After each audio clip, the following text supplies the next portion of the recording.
So what if the architect of your entire life wasn't luck or fate or circumstance, but something happening inside you, right at this very moment?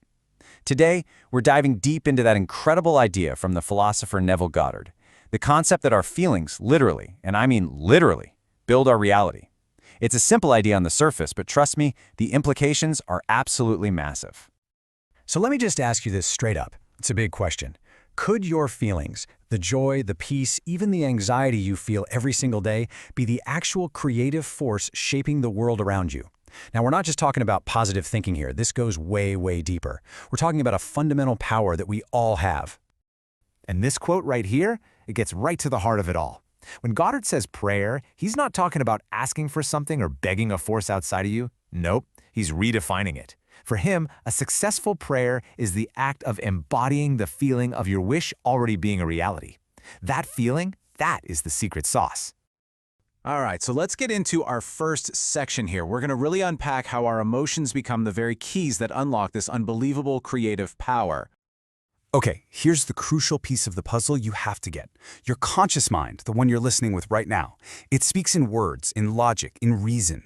But your subconscious mind, the part that's actually running the show and building your reality, it only understands one language and one language only: feeling. It doesn't really care what you say you want, it responds directly to what you feel you are. And that, right there, is a total game changer. So, how in the world does this actually work? What are the mechanics of it? Let's take a look at this incredible partnership between our two minds and see how it literally creates everything we experience in life. This chart just lays it out perfectly. Think of it like this. Your conscious mind is the film director. It writes the script, it decides the scene, it tells everyone where to go. But your subconscious mind? It's the entire production studio. It's the set builders, the special effects team, the whole crew. It takes the director's instructions, which are your feelings and your assumptions, and it works 24/7 to build that exact reality in your life. And why? Because of this incredible mind-bending fact. It cannot tell the difference between what is physically real and what you vividly imagine with feeling. And this all leads us to the absolute core of this teaching, the law of assumption. It is so simple, but it is so profound. Basically, whatever you assume to be true, and you really impress that idea onto your subconscious with genuine feeling, it has no choice. It just has to start showing up in your world. Just think about that for a second. If you assume you're successful and you truly feel the confidence that goes with it, your physical reality has to rearrange itself to match that inner belief. Okay, the theory is fascinating, right? But the big question we all have is, how do we actually do this? How do we apply it? So let's get into the practical, step-by-step guide to using these principles in your own life. So here's the 4-step framework. First, you've got to get crystal clear on your desire. Know exactly what you want. Vague desires just get you vague results. Second, and this is where the magic happens, you visualize the end result and you generate the genuine feeling of already having it. Third, you use that super powerful gateway to the subconscious right before you go to sleep. And finally, and this one is subtle but so important, you have to sustain it by living from the end, not just hoping for the end. Let's really zoom in on that third step because it is an absolute superpower. You know that feeling just before you fall asleep? That drowsy, relaxed state where your mind just starts to drift? Well, that is the moment when the barrier between your conscious and subconscious minds is at its absolute thinnest.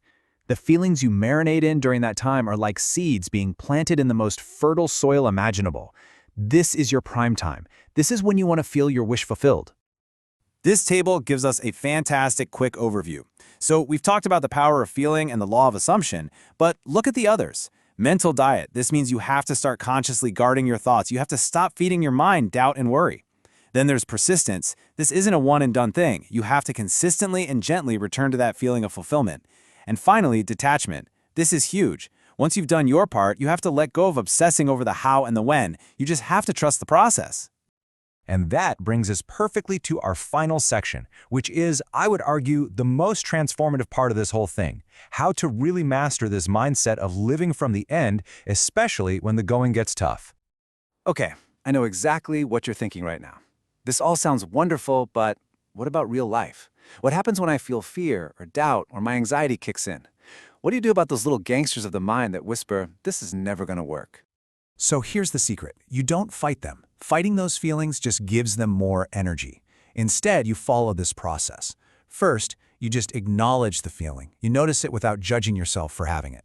Second, you observe where you feel that tension in your body. Then you consciously release it. Just let it go.